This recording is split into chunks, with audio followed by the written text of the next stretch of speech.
Audible is audio entertainment that entertains, educates, and inspires. For you, the listeners of the CreepGeeks Podcast, Audible is offering a free audiobook download with a 30-day free trial to give you the opportunity to check out their service.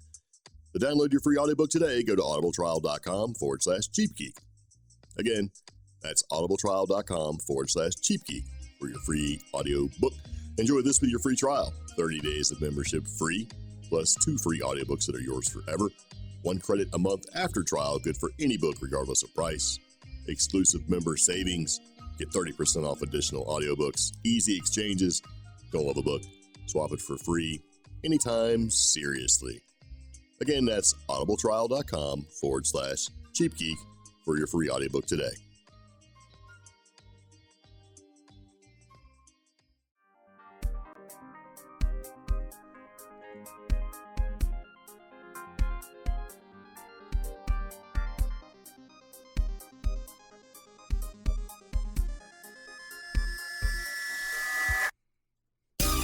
So it begins again. Welcome back to CreepGeeks Podcast. This is episode number 161. Secret mysterious drones over Colorado, Nebraska, and elsewhere. Yeah.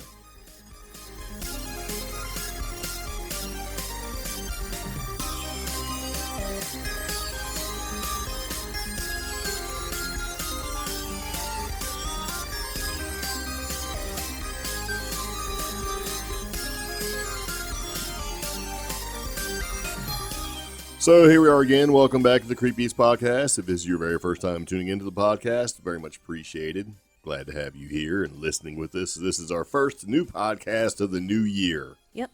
Actually, that's not true because we uploaded one like right at New Year's, but this is the first one after that. So, yeah. Okay. So if you're tuning in to the podcast for the very first time, thank you very much, and we're glad to have you here. This podcast is about what?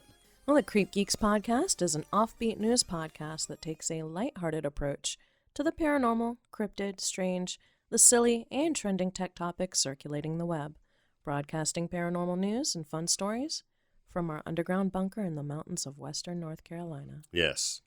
Very nice. Thank you very much. I'm Greg. I'm Omi. And it begins now. Yes. What begins? Podcast. Oh. All right. Okay, so anyway, we have a phone number for you to contact us if you'd like to share a story or an experience, or if you would like to share something with us. Toll free. You could leave a message. It's a voicemail type thing. That phone number is going to be 575-208-4025. Yes. And we'd like you to follow us on social media if you can. We have an Instagram page. It's called, what? CreepGeeks. Yep. CreepGeeks on Instagrams. We also have Facebook. We have a website called CreepGeeks.com. And Twitter. And Twitters. And basically, we pretty much have it all. So the trick is just to Google CreepGeeks. So if you'd like to share and be more active in that kind of thing, you can certainly do that with the Facebook group. Pretty active group. It's fun. You can share anything you want. We post lots of interesting things there. And we like to interact with our listeners. Yes. And people that we know. So if we don't know you, come by, say hello, and then we will. It'll be good. Yeah. Okay, so if you'd like to support the podcast in an easier way, like say you're out there doing some shopping on Amazon, as we all do, and you decide you want to buy something, if you use our Amazon affiliate link, right, mm-hmm. and you buy something, we get a small percentage. Doesn't change your price at all, and it helps us keep coffee flowing and gas in the Albino Rhino, our adventure camper investigation, paranormal investigating UFO machine. Of doom. Of destruction. And that affiliate link is going to be amazon.com/shop/cheapgeek. Yes. And we will also put the link in the show notes. Yes. And all of our show notes and everything we talk about are available on our website as well. So we put all the links and everything that we sort of reference in there. So if you'd like to examine them later, you can certainly do that. Yep. So, okay. We do like to start off the podcast with an interesting random factoid. And since last decade, we did our top 9 series, 9 podcast episodes about the top 9 most important things that we could, well, they really weren't the most important. They were trending popular according to mainstream medias. Yeah. Or even, Google. Yeah. So, yeah. And there was like topics like Loch Ness Monster is really Neil, things like that. Or Storm Area 51. Yeah, Storm Area 51. So I happen to be cruising around the internet, as we do occasionally, and I come across this sort of a random top 8 news stories of 2019. And in the notes, I put a little dash and put funny. Yeah. Well, because I thought they were funny. What really gets me is reading some of these. I'm like, I totally forgot that happened in 2019. Yeah, exactly. 2019 really was a wild year. So this falls into the weird news. Yeah. So for our interesting random factoid, I figured we would kind of do these. Yeah, I forgot about the first 3. You mean, how could you forget about things like the guy who survived on taco sauce packets? That's crazy. Yeah. Yeah.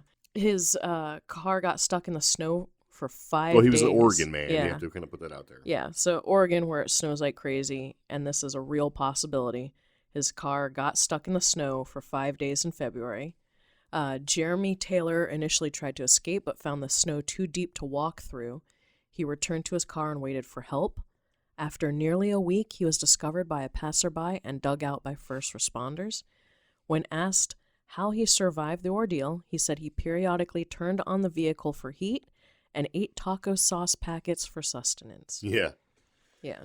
It's kind of one of those things where this happens periodically, where somebody will take a wrong turn somewhere and just get stuck, like on a road that gets closed because of inclement weather. Like there was a family, that was a news reporter guy. It was like a family of like 2 kids and his wife and stuff. Yeah, and he, I don't know if he was CNN. He was like a tech reporter or writer. And he went off, after so many days, he kind of went off to try to, try to save him, basically. He couldn't wait, he's like, and unfortunately he passed away, but his wife and his kids survived because his wife, because he had a young one, like a really little one, his wife breastfeed both the kids to keep them alive. Yeah. And they found, they got found, and like a day after he had left the vehicle to try to go get help. Yeah.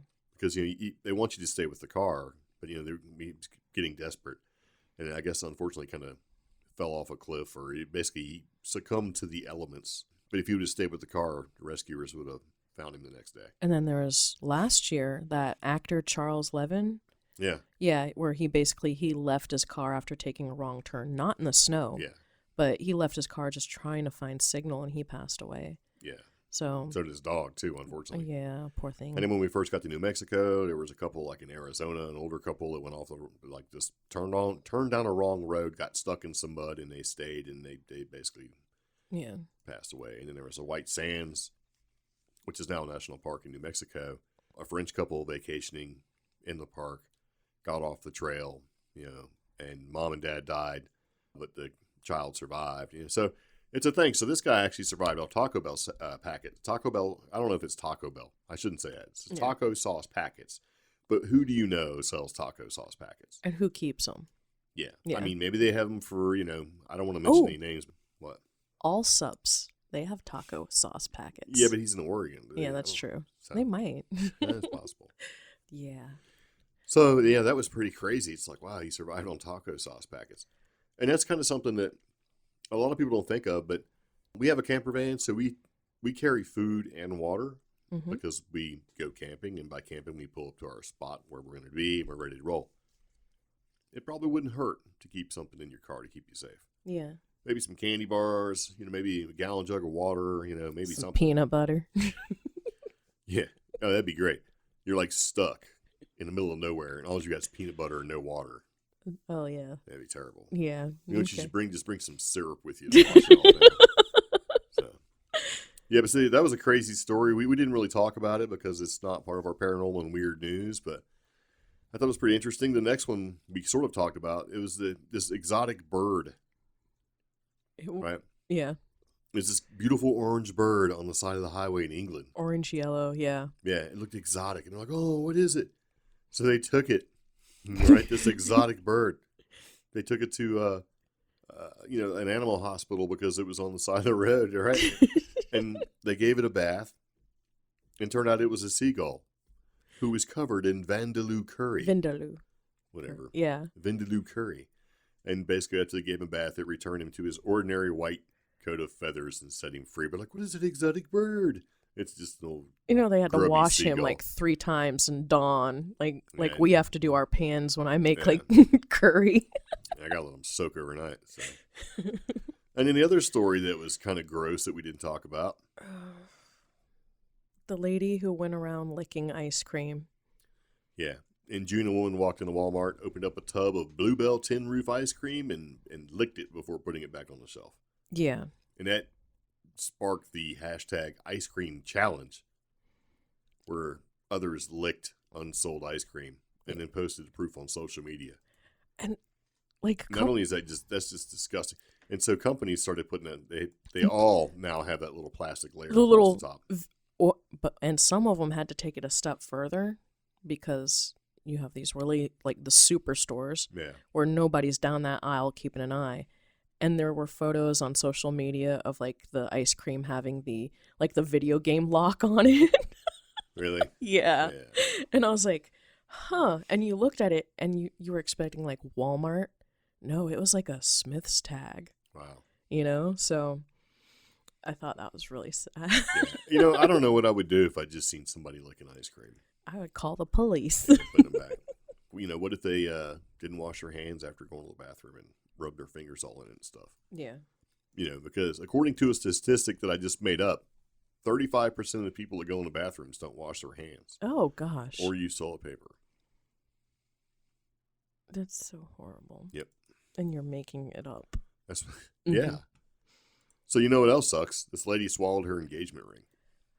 But her reasoning, I feel bad. She had a very intense, bad dream about a sketchy situation involving a high-speed train and bad guys. So. Yeah. In Evans's dream, this I won't say her name is Jenna Evans. Right? Yeah. In her dream, her fiance, Bobby, told her to swallow her ring to protect it. So I popped that sucker off, put it in my mouth, and swallowed it with a glass of water, she said. The next morning, right, she woke to find her engagement ring missing. And then she and Hal then drove to urgent care, where an x-ray revealed the ring in her stomach. Yeah. Fortunately, the doctors were able to find and remove it through an endoscopy. Or scopy. So I don't know if they stuck that thing up her backside and pulled it out that way, or I don't know. No, and endoscopy's this way. So through the throat. Yeah. Usually. Yeah. Yeah. So I didn't really see that one, but I thought it was kind of funny. I mean, having been yelled at for stuff I've done in your dreams, and I have no control over, don't even know what's going on. Mm-hmm. So this one was kind of gross, and it's kind of close to home. There's a man whose body brews beer. What? Yep, when the North Carolina man was pulled over on suspicion of driving drunk, police didn't believe him when he claimed to not have a single drink. Oh. Results from a blood test showed his alcohol level was 0.2, which is about 2.5 times the legal limit, and the equivalent of consuming about 10 drinks an hour. But researchers at the Richmond University Medical Center in New York proved the man's claims to be true. Oh. He has autobrewery syndrome, which is also known as gut fermentation syndrome. In other words, the man's body was brewing its own beer. That's amazing. That's kind of gross. So, wait, does that mean he's... Because it's got to go into his bloodstream, right? You'd figure. I guess. So does that mean he's perpetually drunk? Maybe. Ooh. I don't know. Okay. I couldn't get past the gut fermentation syndrome. And there was another one where some thieves stole a golden toilet. Mm. But this is the one that I didn't, that was like pretty severe, I thought. Yeah. There was a man who was sentenced to jail for missing jury duty. A Florida man was selected to serve on a civil jury. He was sentenced to 10 days in jail after oversleeping and missing the trial date. What? Yeah. The judge found 21-year-old DeAndre Somerville in contempt of court in September after he missed the trial and didn't call to explain what happened. I just said, sir, honestly, I overslept and I didn't understand the seriousness of this. So the judge evidently showed him the seriousness of this put him in jail for 10 days, 150 hours community service, and a written apology of at least 100 words, a year of probation, and $233 in fines. I'm sorry, that seems really excessive. Yes. And plus the $233 in fines or fees. I mean, fees. Technically, doesn't that not even cover what income you would lose when you serve jury duty? Yes, it's yeah. That's okay, well, I don't think excessive. he's worried about that. They put him in jail. So Somerville appealed the sentence after spending 10 days in jails, and the judge initially reduced his sentence and then vacated it. In other words, taught him a lesson. How you like that? Those are some very wild stories. So yep. Yeah. All right. So what we're going to do is talk about this drone thing that's been going on. I really wasn't going to talk about it because there were some drones being seen over like Colorado. To kind of put it in a nutshell like this. There were people seeing these drones being flown around. And there was multiples of drones. Sometimes there was, 10, 12, 16 drones. Sometimes there were 6 drones. But these drones were just in an area or two, holding formation, flying in a grid pattern, just kind of doing their thing. And people were kind of freaking out, going, hey, what are these drones doing? Yeah. And the cops are looking for them. And there's been all these like crazy articles and stuff like, mysterious giant drones of Colorado have spread to Nebraska. Okay. And this was kind of around Christmas time. So, like, according to Mysterious Universe, Christmas Eve has come and gone, and NORAD has stopped tracking them after slaying 8 tiny reindeer. However, no one can identify where these mysterious giant drones are coming from, or who owns them, or how they're being operated. Nobody really knows, right? Yeah. So they're being flown in a remote area over northeastern Colorado. And they're saying there's been reports of 6 to 12 drones, sometimes 12 to close to 30. They're flying together like 3 or 4 in pairs. Some of these drones they're saying have like a 6-foot wingspan. So that's a pretty big drone. That's a huge drone. That's got to be like military, Well, or no, it doesn't have to be military. Let's all not jump on the military. It could be commercial because there's companies that make these drones. I mean, Casey Neistat had a drone that was like 12 feet wide or something like that, flew them around in like Norway. Yeah. So, but yeah, they're talking about, the topped out number that they've seen so far have been 17 has been reported. And so they're saying it happens like nightly between 7 to 10 p.m. like regularly. And these drone formations is growing. Now they've spread across the northeastern border into Nebraska from Colorado. So nobody really knows kind of what's going on with these things. So that, police are trying to look for them or trying to track them. Trying to find out what's going on. Right, so there's been like some media coverage, but there's been no media coverage of them from Nebraska. So far the media coverage has been from Colorado. Okay. And these strange drones that have been flying their suspicious nighttime missions over a week now, why the silence? Right? Yeah. The FAA, Air Force, DEA, U.S. Army Forces Command, and other authorities maintain they're not involved. Legal experts continue to maintain that nighttime drone flights are perfectly legal, and no one seems to have followed them, right? Yeah. And nobody's taking any photos at dusk. So in other words, these things are showing up at night, right? Yeah. Now the FAA can levy fines if you're nighttime flying your unmanned aerial vehicle, if you will, without permission. Because you have to kind of like get permission, right? There's speculation as to what's going on. Like you were saying, government, could be a company that's maybe doing mapping, like terrain mapping, using sensitive sensors that if you use it during the daytime, all the background radiation would kind of cause issues. So like if you're going to do like x-ray mapping, where you basically, have you seen where they drag like a little square box across the ground and they're using ground penetrating radar to look for like things underground? Oh, yeah. Yeah. So they have that stuff that you can put on a drone or fly it. Yeah. And do the same thing. So you can do terrain mapping. Some sort of geologic study. Yeah, something like that. And they're thinking, okay, well, maybe it's an oil company out there doing, maybe mapping some stuff. And yeah, they don't really know. The police have been looking into it. And, when they try to see them, they try to go figure out what's going on. They've had no luck so far. People are saying, we're going to shoot them down. And technically you can't. That's illegal. You can't just go randomly shoot a drone because you don't like it.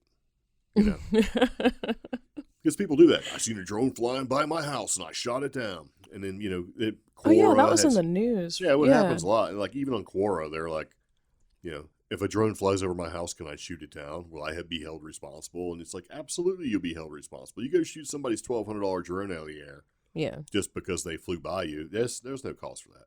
Remember in Rio Rancho, somebody with that nicer drone, he would fly his out and it would come back every night and it would pass over ours. He was doing it wrong. I mean, there's rules for flying drones, and whether you have like a Part 107B or a commercial operator's license for this drone, or not, you have to have them like labeled.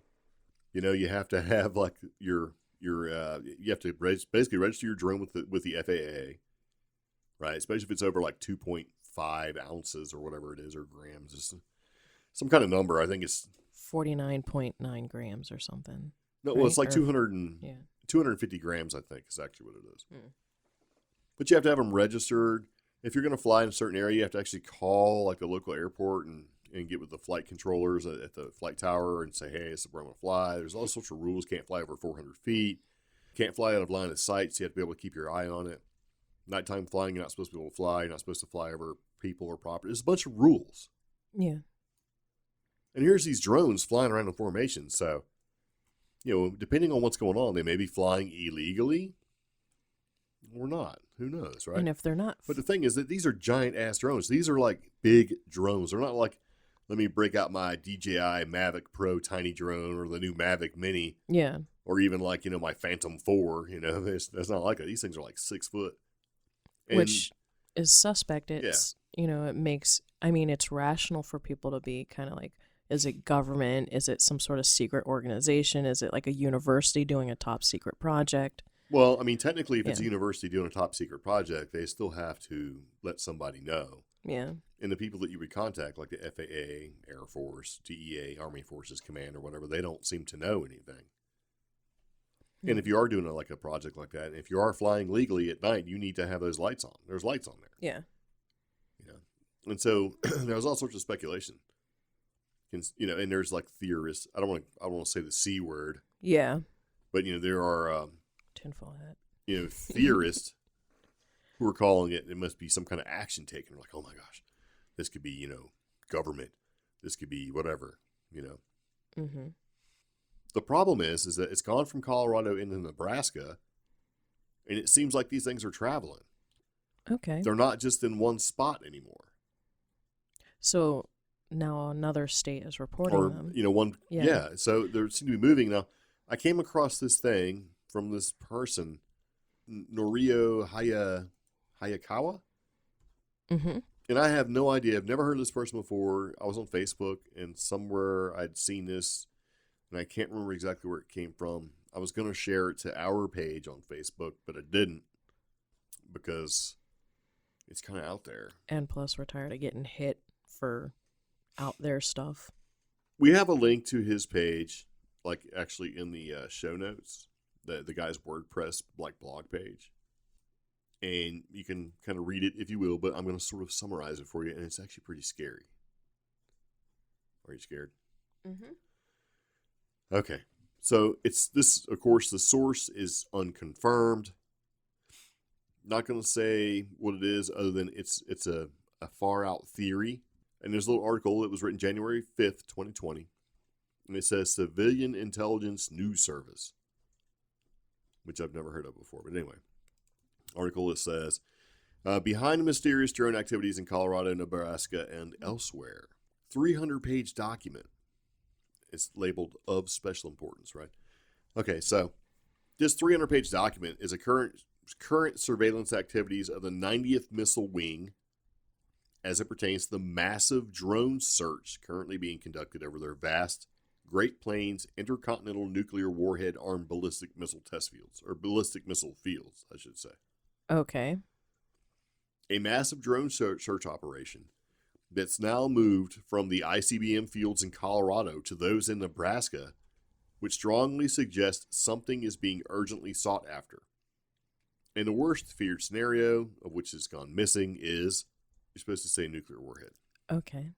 A nuclear warhead? I don't know. I'm just nuclear warhead. I don't know. I'm kind of stopped right there. How? All of a sudden I'm like, how, who, what, when, where, why, how? Well. Yeah. So here's the thing. what had happened was, or theorized is, because I read this like 3 or 4 times. I'm like, okay, what's the best way to kind of say this without going? Anyway, U.S. Air Force Colonel Peter M. Bonetti took command of the 90th Missile Wing, right, and its LGM-30 Minuteman missile launch sites. This guy takes command, and he took command. One of the things they had to do upon assuming command of the 90th Missile Wing, with all the missiles and details and the people, the 4,200 people who work there, is be in charge of the retrofitting operation of all those ICBMs under his command, because they had to replace a part. According to this, it's called the Electro-Explosive Devices, EEDs, which are explosives or pyrotechnic components that initiate an explosive burning or chemical, burning electrical or mechanical train activated by the application of electrical energy. In other words, these things fire off and they cause like a fire, or a little piece of explosion happens inside the missiles so it can kind of blow it up in flight or make it fly somewhere else, or if it misfires when it goes off or whatever. So in other words, they can self-destruct it. Oh, okay. That makes sense. Right. Well, evidently these things, according to this, and I don't know if this is true or not, there are certain radio frequencies that can make this thing not work. Or certain radio frequencies that can maliciously trigger this device inside these nuclear weapons. Oh, in other words, it's just like the classic evil mastermind sort of like television show where it's Mission like, Impossible. I have a remote control, and with this remote control, I can blow up this nuclear weapon, right? Yeah. And so they wrestle with it or whatever, and they want it because he's got his finger on it. But so in other words, kind of the same thing. You hit the remote control, boom, the weapon goes up, explodes, and bad stuff happens. But anyway, so there was a company that was going to retrofit those. In other words, fix the problem, update that part, right? So it'll be hardened against this radio frequency that it was currently susceptible to. There's a third-party company coming in to retrofit and replace the, vulnerable part with the new part. Well, evidently, that company that went in there and was supposed to be doing this had a problem with fraud. Oh. This is the company that makes this electro-explosive device being retrofitted into these things. They had a problem with fraud. So, kind of like there was a document titled, Grand Junction Weapons Manufacturer to pay over $1 million to resolve allegations of fraud as to its grenade launchers it supplied to the U.S. Army. So they were being investigated. Okay. So what does that mean? Don't know, right? Yeah.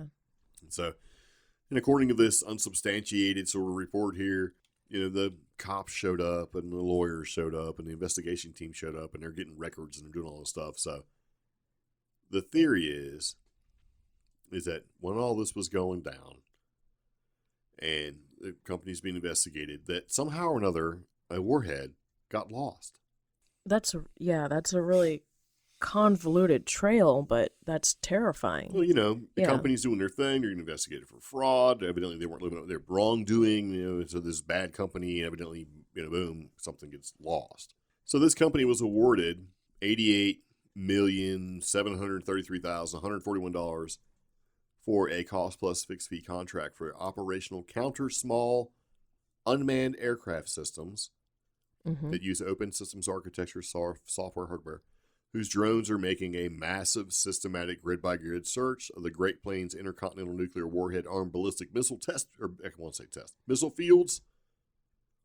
So they got this company to come in there. They were awarded this huge contract. I think it's called Black River Systems. And they've been taking their unmanned aircraft systems and doing that systematic grid-by-grid search over these certain areas in the states, which are probably nuclear missile test sites, you know what I mean? Or the launch sites, which is the 90th Missile Wing's areas there, and looking for a lost nuclear warhead. Because there are hundreds of abandoned ICBM underground missile silos scattered all over the states of Colorado, Nebraska, etc. So a lot of the plains in the Southwest is what we're saying here. Sure. Okay. And see, I'm so not learned and deficient in this. Well, it's just kind of... I don't really want to stunning me that basically out in these open territories, because yes, the Southwest and the Plains, they are vast places, but to think that it's still a shock that it happens here in the United States, that you have these testing fields. Well, they're not really testing fields. I keep saying test for some reason, but no, man, these missiles are stored in missile silos. This is where they come from. It's like in Idaho, they're all over the place. But I don't really think about this kind of thing. But evidently, this is a theory that's coming out there that they're using this company. This company is doing a massive drone search, right? Because they're thinking that it's possible this warhead may be secreted into one of the hundreds of abandoned underground missile silos. So this nuclear warhead disappears. Gets lost. And the theory is that it would be stored in one of these abandoned or allegedly abandoned silos. Yeah, or it could be. It could. And see, that's like, where I'm say you're like a government contractor, you know things are going bad because you gotta pay over $1 million to resolve allegations of fraud. You're being investigated. You're probably not that organized. I mean, who knows? So they're like, well, we don't want to get caught with this extra warhead. What do we do with it? Maybe they weren't really doing what they're supposed to do. Who knows? This is all just theory, right? Yeah. And so this other company, Black River Systems, is taking their drones and they're doing a systematic search, and they're doing it at night because they don't want background radiation, which is, ultraviolet and, the sun and all this other stuff that happens during the daytime, because it make them really hard to be detectable, right? Because of background radiation. I mean, like the sun causes background radiation and stuff like that. So you do it at night when the sun is down to look for nukes. Because if you see like radiation that's not supposed to be there, it's either a nuke or a nuke. I'm sure they can detect what they're looking for as long as they have the ability to detect it. In other words, if you reduce the background noise out of it and get rid of that background radiation, then they should be able to, get it, I guess. I don't know. I don't know how any of this stuff works, so I don't know if this is just crazy, like, I don't know. The crazy talk? This theory is really out there in the sense that, okay, so these drone sightings, they've only started in the past, like, since, end of Christmas or New Year's? Yeah, something like that. And this warhead, if true, went missing sometime towards Thanksgiving? Yeah, maybe. We don't know. It should have left the country by now, in my opinion. What do you mean it should have left the country by now? What does that mean? I'm sorry, if you have a hot commodity like a nuclear warhead. Okay, but you're going off of like the TV show where I am. People are like, "Oh, I'm going to buy a nuclear warhead." Yeah. No. This is more than likely a civilian contractor, right? Mm-hmm. Or a government employed contractor who is mismanaged the entire thing and it's just either misplaced it or it's lost or whatever. I don't think it's necessarily like stolen. Yeah, because why would they be searching? Why would they keep searching for it if they thought it was out of the country? That's true. I mean, it doesn't make any sense. This isn't like James Bond stuff. But it's more likely that a bumbling contractor has misplaced something like this or has gotten freaked out by it and is like trying to hide it. If this theory is, if this is even plausible. Yeah. And I'm just sitting here with, I don't know. I don't want to think this is plausible, considering if it were true and Colorado is so close to the border. I mean, it's literally only a state away. And I mean, once a nuclear warhead goes missing, I don't know. I think, unfortunately, people would be trying to get it out of this country and do terrible things with it. If that's the intent behind it. Yeah. I mean, come on. We don't know. I don't know. Because my other theory about these drones is just pretty plain, but just almost as bad. Almost. Because the areas that it's happening in are high smuggling areas, high trafficking areas. Yeah, not really, because these are the intercontinental ballistic missile fields. They're not really smuggling areas. They're close to it. No, they're not. Okay. Nope.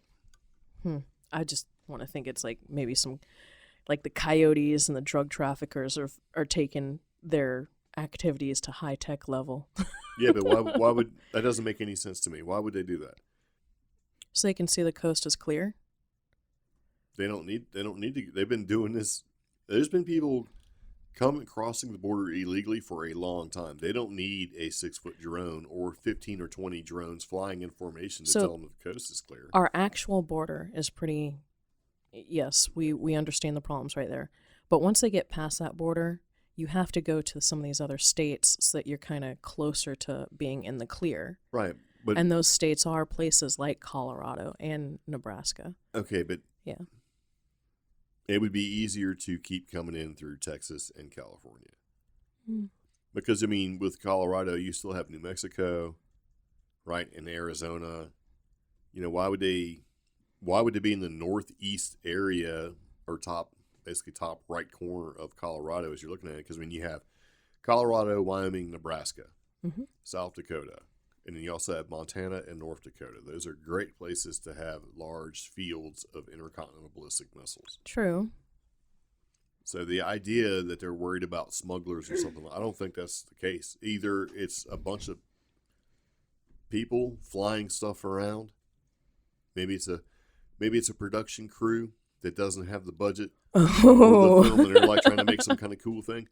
I mean, the point is that whatever this is, whatever's going on, we should be kind of looking at drone technology and the idea of drones flying in formation and using swarm technology as the possibility of a lot of unexplained UFO sightings are really just larger drones or groups of drones that can fly autonomously in formation, right? And make shapes and make pictures like China does it and Taiwan does it. They have these big, instead of using fireworks, they're using drones now. I know, that was like Singapore. And, yeah, that's amazing. So if they're doing this commercially with these really small drones, I'm pretty sure our government has been doing way more advanced stuff with drones for a very long time. Plus, imagine how thorough a missing persons investigation would be if like local and state police had more than just 1 or 2 drones.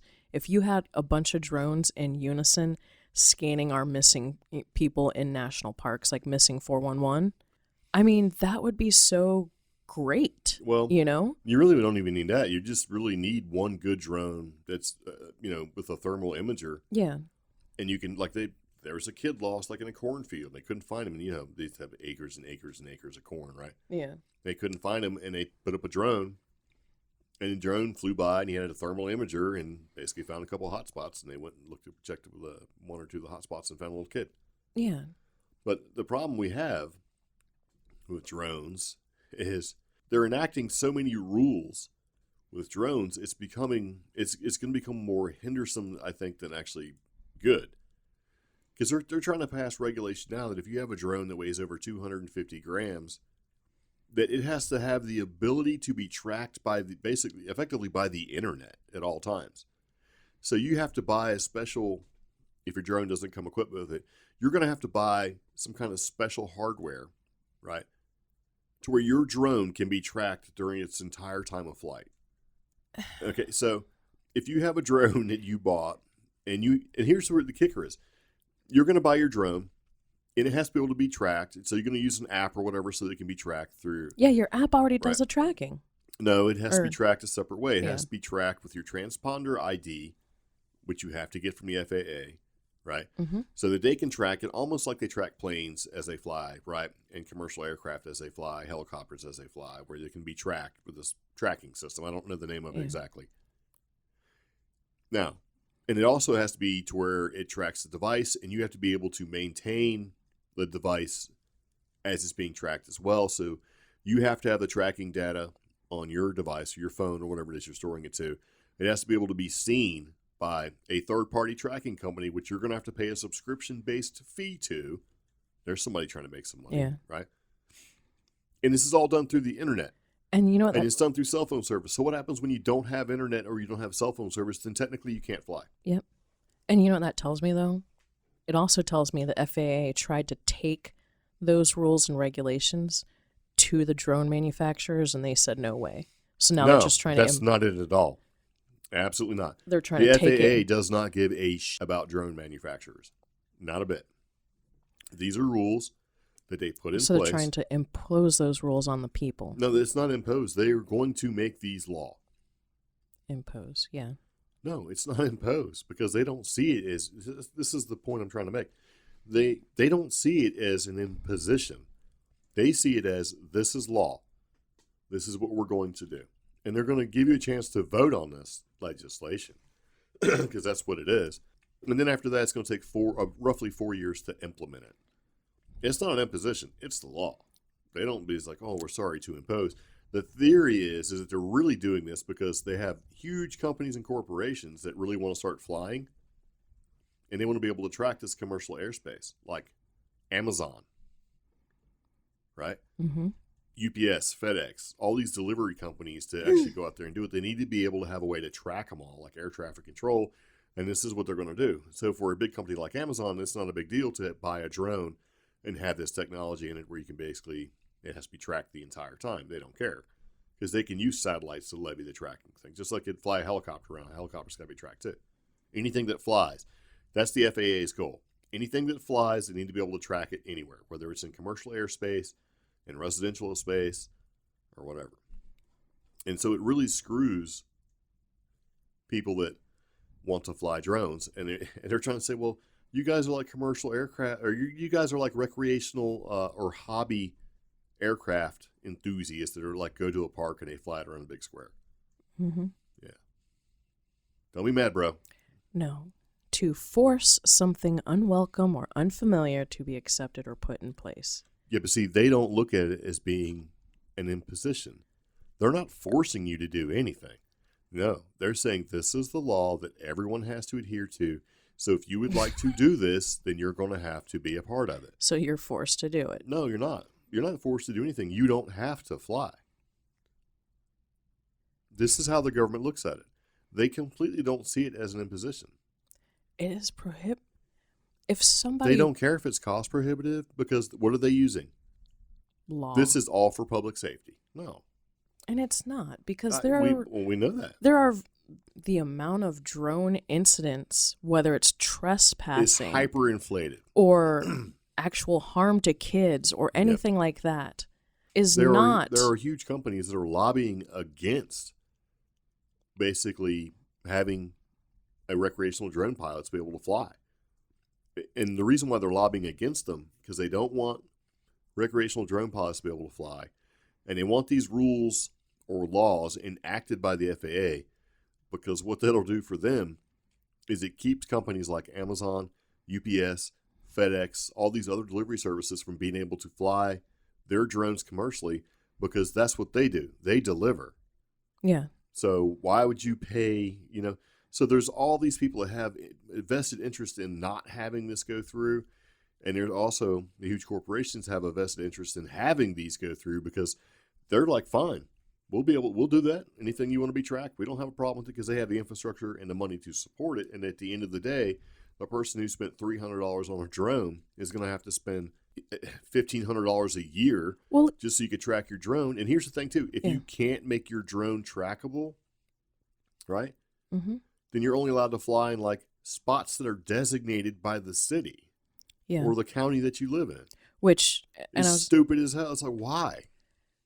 In New Mexico, when we got the small drones and then we got the nice one, I started looking into some of the research on our end besides just the rules, and because you were studying the FAA stuff and I was studying, well, what's the easiest guided way in case we're too lazy to put all the footwork into this.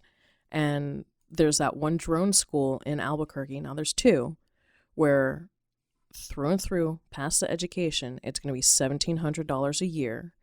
However, it excluded certain things. And one of their graduates got in trouble because he was flying in Cibola National Forest. That's his own fault. And he was hitting mountain bikers. I know, but see, here's the thing though. Yeah. You have reports like that. All these reports are crazy exaggerated. Yeah. That drones are these terrible, terrible things. And, you're going to have idiots no matter what. And so just because you pass a test, like Part 107B or whatever that says, yes, I understand the rules and regulations, and you basically get your little FAA-approved license to be able to fly, still doesn't mean you can just fly wherever you want. Because the next part is, well, you need to get a commercial license. Yeah. And you still can't just fly wherever you want. You have to do things like fly your flight plan, and you can't fly, all that stuff still applies. And now they're adding an additional thing on top of all that. Oh, now your drone has to be basically able to be tracked. And see, that's the thing. You can pass this test. You can spend all this money. It doesn't mean you're a good person who's not going to zoom your drone into a mountain biker's head. Okay. I mean, I guess I don't understand. No. Okay. Are you for or against this? Because I can't tell. I think that basically there's, at the end of the day, nobody gives a crap about people buying drones and flying them around. So, if you want to be able to buy a drone and fly it around, without repercussion, you still have to do the things that you have to do. But see, nobody cares about you. So the commercial industry says, we don't care. That sounds great. We have no problems implementing all this as long as we can fly, because that creates a completely new business avenue for them.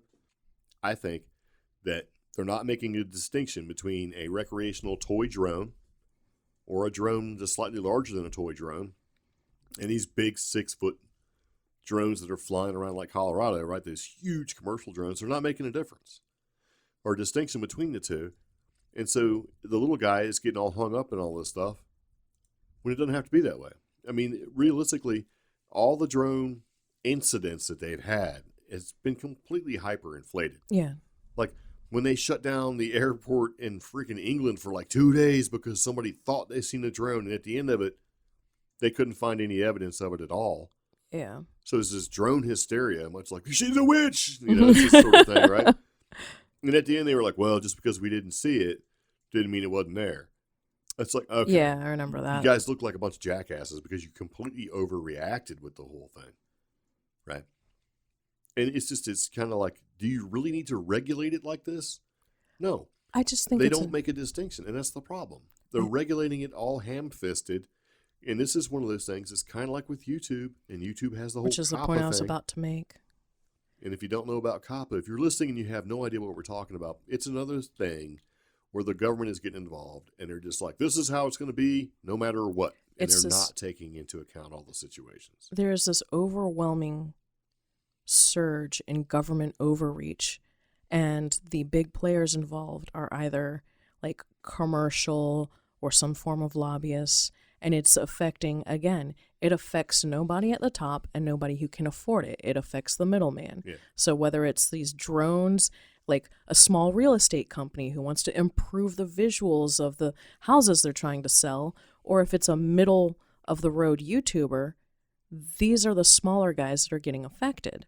Yeah. And as YouTubers and content creators, what we've noticed an immediate impact in the past few years with YouTube, whether it's our particular content creation or other people in the paranormal community just disappearing because of this overreach that's just persisted because people and nobody cares. And that's the whole thing. Yeah. They open and see, and they're smart. The FAA and the FCC, which is what we're talking about with YouTube, are just like, they open up, they're like, yeah, we'll take public comments on this, but you never hear about it. I mean, it barely made the news. But with this drone thing, and these drones flying around in a grid formation doing something, whether it's looking for something or whether it's a lost nuclear warhead, again, none of this is really substantiated. It just basically sort of wrecks it because these things have uses. I mean, every fire department, every search and rescue squad should have at least 3 or 4 drone and drone certified operators ready. Yep. Every national park should have 5 or 10 drone and drone operators at the ready. But they don't. Well, because it's too much of an aggravation. Because it's like, okay, hey, well, would you like to be a drone operator for search and rescue? Sure. Okay, well, I'm going to need you to pass these 3 tests, register your drone, and jump through everything to try to make it happen. It's just, at the end of the day, it's not worth it. You'd figure there'd be a streamlined way for, nope, they don't like, first responders, national parks. I mean, well, the streamlined way is go ahead and take all these tests, and we might be able to reimburse you for it. There's even ways now where you can take drones and fit them to better track endangered species. Like you can check in like those Mexican gray wolves they released in New Mexico. Yeah. You could just fly out because a drone can do. Or like the elk they put in national and on the parkway here in North Carolina. They could just fly out, do a quick scan, go, okay, all these tags are reading okay, or okay, this elk is now a little further down the Smoky Mountain than he should be, instead of spending like physical resources and gas. Yeah. You know? At the end of the day, it's going to be companies who have the infrastructure are going to be the ones who are going to be able to do this sort of thing. What if this is, I don't like to say that, you know, if you're taking a useful tool away from the average citizen. Well, see, that's a theory, is that, okay, let's go ahead and heavily regulate this so at the end of the day, only government and, you know, organizations like police, you know, and fire rescue, and that's it. Yeah. So only military, government / you know, the police, right, law enforcement will be the only ones that can operate these unmanned aerial devices. That's terrifying. So it's a form of, hey, this for the future. Let's make sure that we can control the skies and you can't. That's some. So it's all garbage. So anyway, not to go off on a drone rant, which we did for like 15 minutes. More. It's a thing. So I mean, honestly, and what these drone sightings are just unexplained sightings right now. I mean, they're obviously manned somewhere else remotely or controlled remotely, and one of these was reported to hover for about 30 minutes. That's a huge drone and a huge battery just to sit there and hover for 30 minutes. Yeah, and like that's the other thing. Out of all these articles, I only see one with an actual photo of one of the drones. So I want to see if you're in Nebraska or you're Colorado or you're in the plains or the ICBM fields, and you see something like this, take a picture. We want to see it. Yeah.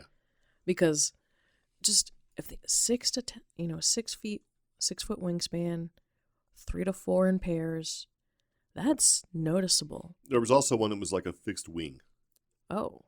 That was able to hover. Mm-hmm. So they say, okay, well, it has like vertical takeoff and landing ability. So these, who knows? These may actually just be secret government drones that are flying around on or around like government land because they're allowed to do that sort of thing. Or maybe they're testing new technology and they want to say, you know, when they get asked, they can't say, yeah, we're testing top secret stuff. Right? Yeah, we're testing top secret stuff. Don't worry about it. So they're just saying, no, we have no idea what you're talking about. I mean, who knows? But yeah, the other theory of the lost nuclear weapon, I don't know how. I don't know. I don't think that's. I mean, it would suck if it is that way, but I don't think that's the case. So, but anyway, there you go. A little scariness for you, or not. It's kind of up to you. But so we're going to keep watching this drone thing and kind of see what happens here, because I looked at it originally and was like, okay, so somebody's flying some drones around, and it happened around Christmas time. So my first thought was, all right, some kids got some drones, right?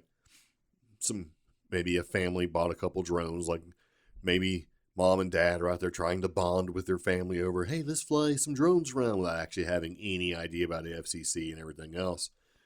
I don't know, but they're really big, because my next thought was, okay, so they bought these small drones because, see, right now, the way around all of this stuff, that if you don't want to worry about it, is to buy a drone under 250 grams. Yeah. Which there's a couple, but the best one out there so far, I think, is the Mavic Mini. But in the legislation that's been written up about rules when it comes to drones and unmanned aerial vehicles with the FAA, that can change. So, yeah, I don't know. It's a thing. We're going to keep an eye on it, though. So, yeah, if you've seen something, let us know. If you have a theory on what you think it is, shoot us a message. But I still think it's possibly either a top secret geology project or smuggling.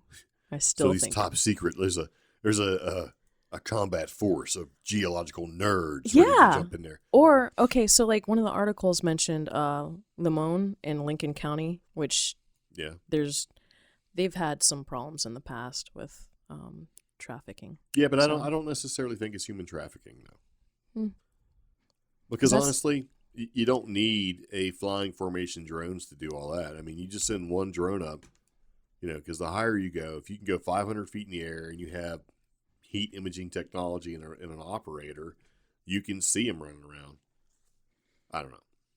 Maybe they're looking for something. Maybe it's just practice.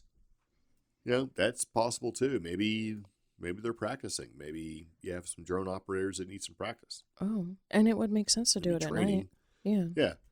And fly it in a place where you don't need permission because you're on a government installation where there is no flyover. There is no, that sort of thing. I mean, it could be worse. It could be a heat wave, Maybe they're looking for geological fissures in the earth because the poles have shifted. I like this. There's a description, and it's like, on a desolate dirt road just north of Lemon, the sky is lit up by stars and a waxing crescent. A small set of red and white lights blink rapidly, punctuating the landscape. The aerial object travels briskly across the sky at several hundred feet above the fields and wind turbines. Minutes later, another one creeps up onto the horizon, and then another one. The drones hover above a vast expanse of land outside a small, mostly empty Colorado town. Last Chance, Colorado. Yeah. And see, that was it too, because some of the where these things have been flying have been really sort of unpopulated, low danger areas. Yeah. And like the cops are like, technically it's not really illegal what they're doing. We just kind of want to know what they're doing. Yeah. So maybe you got a bunch of drone nerds out there thinking they're cool and flying around, but some of the other ones, I don't necessarily think they're all the same sort of sighting, because some of the other sightings are like, these things are huge. Plus, as big as they are, and they were in Colorado, have the sightings stopped in Colorado and now they're only in Nebraska, or are they continuous in both areas? They're moving around. Okay. It's kind of hard to say. So, man, what if the next storm, Area 51, is drones? That'd be cool. Well, there's ways to disable drones. We have drones and all that stuff, but yeah, I don't know. It's kind of a weird thing.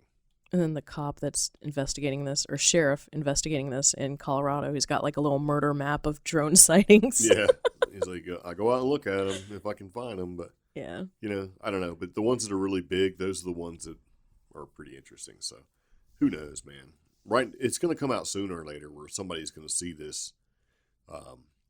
These reports and go, oh crap, and go, hey man, did you file that plan with the FAA? And you're like, nope. Because if they're Michael Bay going to be in big trouble. Yeah, I mean, who knows? But anyway, so far we don't know what these mysterious giant drones of Colorado that have spread into Nebraska are doing, and we don't necessarily think it's a lost nuclear warhead thing or whatever. But I mean, who knows? It was just an interesting sort of read on the whole thing. I don't think there's any credibility to what that person is saying, but don't know. But it was just something to talk about. So we'll keep an eye out and see where they go. So there you go. If you have any questions, comments, concerns, let us know. We have a couple events coming up in the future, but one of the ones that you should not miss if you have the opportunity to attend, if you will, is an event that's happening in Canton, Ohio. Yes. So if you're still listening after an hour in with our podcast, right? Yeah. It's called Mysteries and Monsters at the Canton Palace. Did I skip the word palace? Mysteries and Monsters at the Canton Palace Theater. Yes, there you go. Hosted by Small Town Monsters. Yes, very nice. Yes. It's a that's going on. I was going to say an introspective. I don't know if that's the right word to use. It's going on towards the end of March. So March 21st, keep an eye out. If you go on Facebook, you'll find the event. You can also get tickets directly from Facebook. Yeah. Lyle Blackburn, Shannon LeGros, yeah. Seth Breedlove, all the Small Town Monsters peeps are probably going to be there.